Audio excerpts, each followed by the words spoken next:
A few years ago, my oldest daughter had to take a DNA test for school just to figure out ancestry. During the DNA test, she came to me very, very sad because apparently me and her were not related. I was like, huh? When she told me this, I had to keep a straight face because the immediate shock was just wild. Then I decided to go with her to get a paternity test done. When we got the paternity test done, it was also concluded that I was not her father. At this point, I was shocked. I've had 4 kids with my wife, and she was the oldest, and I needed to see how far this rabbit hole went. I told her to not let her mother know that we know this information, and then I went to my next oldest child. Not mine. I went to the one below that. Not mine. And then I decided to stop there because the youngest child is so young that this may directly affect them, and they don't really understand what's going on anyway. So I didn't even want to go into that rabbit hole, but when I got the information, I immediately was like, let me go talk to my wife about this. So, like always, she didn't take responsibility or any type of accountability, and she said, how are you going to believe your wife over these tests? I was like, are you serious? Are you like, for real? Like, is this really where you're gonna go with this?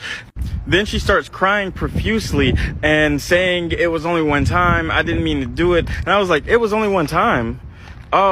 Hey. And then I showed her that each one of the children aren't mine, with the exception of the youngest, as so I think.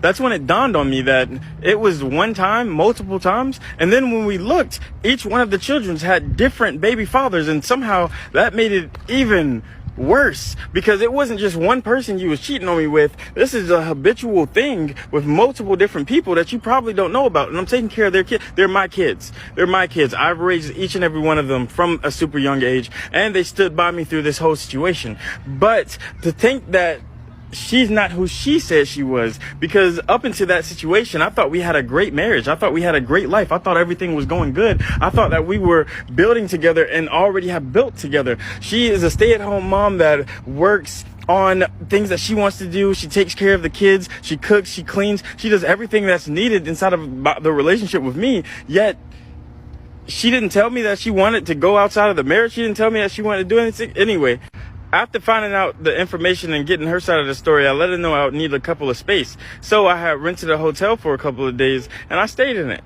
I stayed away, and it was all right. It was good, but I really missed my kids, and I wanted to see them. So after a couple of days, I was back inside of the house, but I'm not even gonna lie, I didn't say anything to my wife. I didn't speak to her. She would try to talk to me and I would look away. I would take care of the kids. I would grab the kids, take them to the mall, do different things with them. And everything was just, I was just trying to figure things out. I was just trying to see how